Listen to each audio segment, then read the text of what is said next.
ಆ ಥರ ಒಂದಾಯಿತು. ಇಂಥ ಸಮಯದಲ್ಲಿ ನಮ್ಮ ಅಪ್ಪಾಜಿ ಇದ್ವಲ್ಲ ನೋಡೋಕ್ಕೆ, ಇವ್ರನ್ನೆಲ್ಲ ತೊಡೆ ಮೇಲೆ ಇಟ್ಕೊಂಡು ಸಾಕಿದ್ದಾರೆ. ಇವ್ರನ್ನ ಆ್ಯಕ್ಟ್ ಮಾಡೋಕ್ಕೆ ಬರ್ತಾರೆ ಅಂತಲೇ ಗೊತ್ತಿರಲಿಲ್ಲ. ಅವರೆಲ್ಲ ನೋಡಿದ್ರೆ ಎಷ್ಟು ಸಂತೋಷಪಟ್ಟಿದ್ರು. ಮುಖ್ಯವಾಗಿ ನಮ್ಮ ತಮ್ಮ, ಒಬ್ಬ ತಂದೆಯಾಗಿ ಇಂಥ ಸಂಸ್ಥೆಯಿಂದಲೇ ಸಿನಿಮಾ ಬರಬೇಕು ಅಂತ ನಮಗೆಲ್ಲ ಹೇಳಿ ಅವನು ಹೇಳ್ಬಿಟ್ಟು ಹೋಗಿದ್ದಾನೆ. ಅದಾದಮೇಲೆ ಅಶ್ವಿನಿಯವರು ಅದನ್ನ ನಡ್ಸ್ಕೊಂಡು ಹೋಗ್ತಾರೆ, ಎಲ್ಲರನ್ನೂ ಕರೆದು ಮಾತಾಡಿಸ್ತಾರೆ, ಈ ಮಾಡಿ ಅಂತ. ನಮಗೆ ನೋಡಿ ಮನೆಯಲ್ಲಿ ಕಳಿಸ್ಕೊಟ್ರೆ ಒಂದು ಗುಣ ನೋಡಿ, ಯಾರಿಲ್ಲ ಅಂದರೆ 3 ತಂದೆ 3 ತಾಯಿ ಅಂತ ಇದ್ರು. ಅವನಿಗೆ ಖುಷಿಯಾಗುತ್ತೆ. ನಮಗೆ ಒಂದು ಸಿನಿಮಾ ಚೆನ್ನಾಗಿ ಹೊಡೆದು ಅದಕ್ಕೆ ಆ ಸಿನಿಮಾ ನಿರ್ಧಾರ ಹೇಳಿದ್ದೆ ಅಷ್ಟೇ ಹೊರತು ನಮ್ಮ ಕೆರಿಯರ್ ನಿರ್ಧಾರ ಮಾಡಲ್ಲ. ಅದು ಆ ಸಿನಿಮಾನ ಆಗುತ್ತೆ. ಇನ್ನು ಬೇಕಾದಷ್ಟಿದೆ. ಇವಾಗ ಈಜಕ್ಕೆ ಶುರು ಮಾಡಿದ್ದಾನೆ. ಈಗ ಭೂಮಿಯಿಂದ ಒಂದು ಚಿಗುರು ಕಾಣ್ತಾ ಇದೆ. ಇನ್ನೂ ಇದು ಗಿಡ ಆಗಬೇಕು, ಮರ ಆಗಬೇಕು, ಫಲ ಕೊಡಬೇಕು. ತುಂಬ ದೊಡ್ಡಿದೆ. ಸಾಕಷ್ಟು ನಿರ್ದೇಶಕರ ಹತ್ರ, ನಿರ್ಮಾಪಕರ ಹತ್ರ ಕೆಲಸ ಮಾಡಬೇಕು, ಮೋಲ್ಡ್ ಆಗಬೇಕು, ಟ್ಯಾಲೆಂಟ್ ಪಡಿಬೇಕು, ತುಂಬ ಕೆಲಸ ಇದೆ.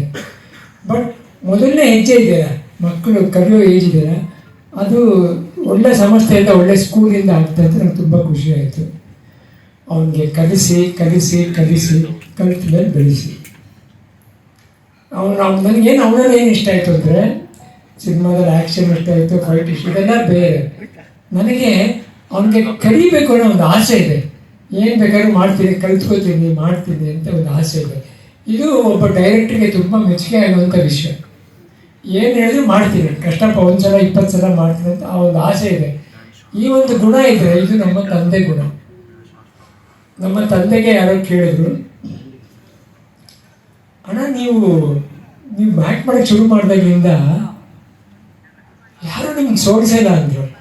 ಫಸ್ಟ್ ಆಫ್ ಆಲ್ ನಾನು ಯಾರನ್ನೂ ಸೋಲ್ಸಕ್ಕೆ ಬಂದಿಲ್ಲ ಎಲ್ಲರೂ ಮನಸ್ಸನ್ನ ಗೆಲ್ಲಕ್ಕೆ ಬಂದಿದ್ದೀನಿ. ನನಗೆ ಸೋಲ್ಸಕ್ಕೆ ಬಂದಿಲ್ಲ ಯಾರು ಅಂತ ಹೇಳಿದ್ರು. ಆಮೇಲೆ ಅವರಂದರು, ನೀವು ಹೆಂಗನ ತಿಳ್ಕೊಂಡು ಜನಗಳಿಗೆ ಏನು ಬೇಕು ಅಂತ. ನನಗೇನು ಗೊತ್ತಿಲ್ಲ ನನ್ನ ಕೆಲಸ ಇಷ್ಟೇ. ಒಬ್ಬ ನಿರ್ದೇಶಕ ಏನು ಹೇಳ್ತಾನೆ ಅವನನ್ನು ಒಪ್ಪಿಸ್ಬಿಟ್ರೆ ಜನಗಳನ್ನ ಒಪ್ಸೋದು ಅವ್ನ ಕೆಲಸ, ಅದು ನನ್ನ ಕೆಲಸ ಅಂತ. ಒಂದು ಆತ್ಮನೇ ಒಪ್ಸೋಕ್ಕಾಗಲ್ಲ ಅಂದರೆ 100 ಆತ್ಮ ಎಲ್ಲ ಒಪ್ಪಿಸಿದೆ. ಅದು ನನಗೆ ಅವನಲ್ಲಿ ಕಾಣ್ತು. ಆ ನಿರ್ದೇಶಕ ಒಪ್ಪೋವರೆಗೂ ಮಾಡ್ದ ಅವನು. ಈ ಗುಣ ಇದೆಯಲ್ಲ, ಅವನನ್ನು ಚೆನ್ನಾಗಿ ಕರ್ಕೊಂಡು ಹೋಗುತ್ತೆ. ಚೆನ್ನಾಗಿರ್ಬೇಕ್ರೆ ಯಾವಾಗ ಮಾಡ್ತಿರೋ ಈ ಸಂಸ್ಥೆ ಮಾತ್ರ ಮರಿಬೇಡ. ನಾನು ಎಷ್ಟು ಸಿನಿಮಾ ಮಾಡಿದ್ರು ಈ ಸಂಸ್ಥೆನ ನಮ್ಮ ಮನೆ ಅಂತ ಅನ್ಕೊಂಡು, ನಿನಗೆ ತವ್ರ ಮನೆ ಇದೇನೆ, ಚೆನ್ನಾಗಿ ನೋಡ್ಕೊಬ, ಒಳ್ಳೇದಾಗಿ. ಸಂತೋಷ್, ತುಂಬ ಥ್ಯಾಂಕ್ಸ್ ನಿಮಗೆ. ಯಾಕಂದರೆ ಅವನನ್ನು ಬ್ರ್ಯಾಂಡ್ ಮಾಡಲಿಲ್ಲ ಸಿನಿಮಾದಲ್ಲಿ. ನೀವು ಬ್ರ್ಯಾಂಡ್ ಮಾಡಲಿಲ್ಲ. ಒಂದು ಆ್ಯಕ್ಷನ್ ಇರೋವಂಥದ್ದು, ಒಬ್ಬ ರೊಮ್ಯಾಂಟಿಕ್ ಇರೋದು ಬ್ರ್ಯಾಂಡ್ ಮಾಡಿಲ್ಲ. ಈ ಸಕಲ ಎಲ್ಲ ಸಬ್ಜೆಕ್ಟು ಕೊಟ್ಟರಿ ಅವನಿಗೆ. ಒಂದು ಕಾಲೇಜ್ಗೆ ಹೋಗ್ಬೇಕು, 10th ಎಲ್ಲ ಸಬ್ಜೆಕ್ಟು ಓದ್ತೀವಲ್ಲ, ಅಥವಾ ಎಲ್ಲ ಸಬ್ಜೆಕ್ಟು ಓದಿಸಿ ಆಮೇಲೆ ಏನೇನು ಬೇಕು, ಯಾರ್ಯಾರು ಏನು ಬೇಕು ತೊಗೊಳ್ಳಿ ಅಂತ ನೀವು ಆ್ಯಕ್ಚುಲಿ ಬೇರೆ ನಿರ್ದೇಶಕರಿಗೆ ಒಂದು ಪ್ಲ್ಯಾನ್ ಮಾಡಿ ಕೊಟ್ಟಿದ್ದೀರ, ಒಂದು ಪುಸ್ತಕ ಮಾಡಿ ಕೊಟ್ಟಿದ್ದೀರ. ನಾನು ಇರೋರು ನಿಮ್ಮನ್ನು ಮರೆಯೋದಿಲ್ಲ, ಈ ಸಂಸ್ಥೆ ಮರೆಯೋದಿಲ್ಲ. ತುಂಬ ಖುಷಿ ಪಡ್ತೀವಿ. ನಾವು ಮಾಡಬೇಕಾಗಿರೋ ಕೆಲಸ ನಮಗಿಂತ ಚೆನ್ನಾಗಿ ನೀವು ಮಾಡಿದ್ರಿ. ನನಗೆ ಒಂದು ನೋವಿತ್ತು, ಎಲ್ಲ ಕಣಯ್ಯ, ನನಗೆ, ನಮ್ಮ ಅಣ್ಣನಿಗೆ, ನನ್ನ ತಮ್ಮನಿಗೆ, ನಮಗೆಲ್ಲ ಒಂದು ಬ್ಯಾಕ್ ಬೋನ್ ಇತ್ತು. ನಮ್ಮ ತಂದೆ, ನಮ್ಮ ತಾಯಿ, ನಮ್ಮ ಚಿಕ್ಕಪ್ಪ, ಉದಯಶಂಕರ್ ಅವರೆಲ್ಲ ಇದ್ದರು. ಒಂದು ಕೋಟೆ ಇತ್ತು. ಇವ್ರಿಗೆ ಇಲ್ವಲ್ಲ, ಒಂಥರ ಆರ್ಫನ್ಸ್ ಆಗ್ಬಿಟ್ರಲ್ಲ ಅಂತ ಭಾಳ ಬೇಜಾರಿತ್ತು. ನನಗೂ ಹುಷಾರು ತಪ್ಪಿಬಿಡ್ತು. ಏನಪ್ಪ ಹಿಂಗಾಗೋಯ್ತಾರ ಮಕ್ಕಳಿಗೆ, ಅವ್ರು ಬರೋ ಟೈಮಲ್ಲಿ ನಾನು ಹಿಂಗೆ ಆಗ್ಬಿಟ್ಟೆ ಅಂತ.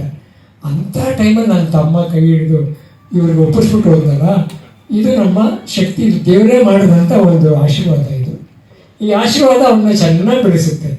ಮತ್ತು ನೀವೆಲ್ಲ ನಿಂತ್ಕೊಂಡು ಪ್ರತಿಯೊಬ್ಬರಿಗೆ ಕೆಲಸ ಮಾಡೋರಿಗೆ ಏನು ಗುರು ಚೆನ್ನಾಗಿ ಬರಬೇಕು, ಗುರು ಚೆನ್ನಾಗಿ ಬರಬೇಕು. ಪ್ರತಿಯೊಬ್ಬ ಅಂಶವೂ ಇತ್ತು, ಗುರು ಚೆನ್ನಾಗಿ ಮಾಡಬೇಕು, ಗುರು ಪಿಕ್ಚರ್ ಚೆನ್ನಾಗಿ ಬರಬೇಕು ಅಂತ ಆತ್ಮದಿಂದ ಕೆಲಸ ಮಾಡ್ತಿದ್ರಲ್ಲ. ಯಾರನ್ನು ಕೇಳಿ ಸರ್ ಚೆನ್ನಾಗಿ ಮಾಡ್ತಾರೆ, ಸರ್ ಚೆನ್ನಾಗಿ ಬರುತ್ತೆ ಅಂತ ಪ್ರತಿಯೊಬ್ಬರಿಗೂ ಆಸೆ. ಆ ಆಸೆನೇ ಇವತ್ತು ಜನಗಳ ಮಧ್ಯೆ ಬಂದು ಬದುಕ್ತಾ ಇದೆ. ಇನ್ನು ತುಂಬ ಜರ್ನಿ ಇದೆ, ಇನ್ನು ತುಂಬ ಪ್ರಯಾಣಗಳಿದೆ. ಅವನಿಗೆ ಮಾಡ್ತಾ ಹೋಗ್ತಾನೆ. ನೀವು ಬೆಳೆಸ್ತಾ ಅವನ್ನ ತಿಂತಾ ಹೋಗಿ, ಅವನು ಬೆಳೀತಾನೆ. ಅವನು ಕಲಿತಾ ಹೋಗಿ, ಅವನಿರೋವರೆಗೂ ಅವ್ನು ಕಲಿಬೇಕು. ಕಲಿಯುಗ ಮುಗಿದ್ರು ಕಲಿಕೆ ಮುಗಿಯಲ್ಲ ಅಂತ ಹೇಳ್ತಾರೆ, ಅದು ಸತ್ಯ. ಆಗುತ್ತೆ. ಎಲ್ರಿಗೂ ಒಳ್ಳೇದಾಗಲಿ. ಥ್ಯಾಂಕ್ಸ್ ಅಪ್ಪಾಜಿ, ಮತ್ತೆ ಥ್ಯಾಂಕ್ಸ್. ನಾನು ಎಷ್ಟು ಹೇಳಿದ್ರು ಅದು ಕಮ್ಮಿ ಆಗುತ್ತೆ.